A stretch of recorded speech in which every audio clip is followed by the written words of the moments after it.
AG Bill Barr earlier today in America's Newsroom saying about China knee-deep in the fentanyl crisis affecting so many Americans.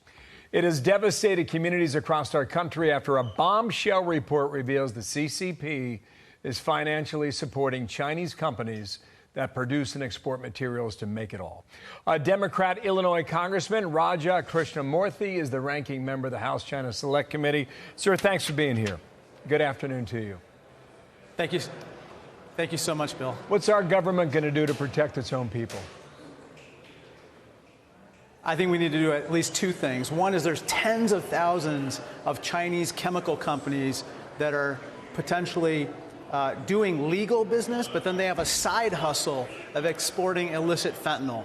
And we got to sanction those companies because we need to leverage what they want, which is access to our economy, by saying, look, you can either do a legal business or you do an illicit business, but you can't participate in our economy if you do the illicit business.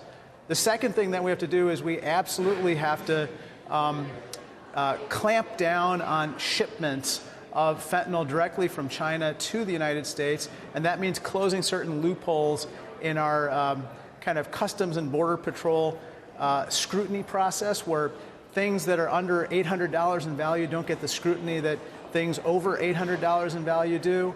And so people are able to actually go to websites in China and click on links that send fentanyl directly from China to the U.S. Wow, that's remarkable stuff. The problem is this, though.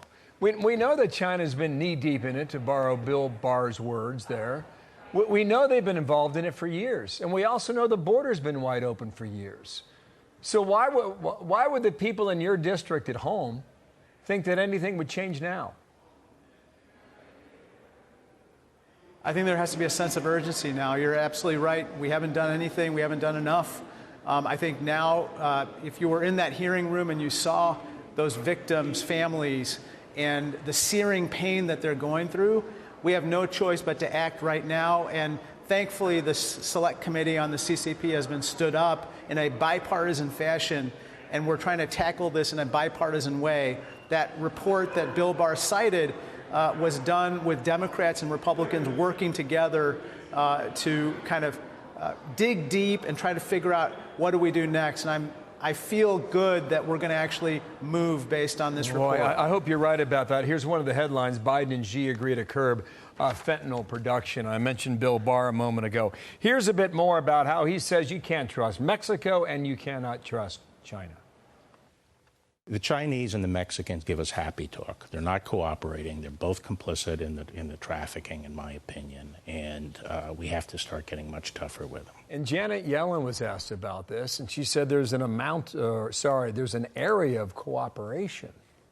I don't know if you took that argument back home to Illinois that a lot of people would be convinced of that. I haven't seen the cooperation yet, Bill.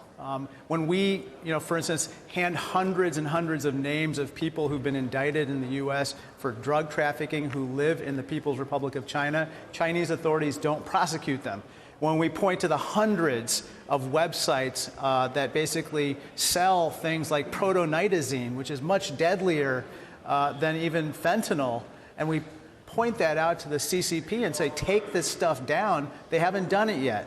So we're looking for action, not just happy talk at this point. I hope you get it done. Our best to you, okay? And thank you for coming on today.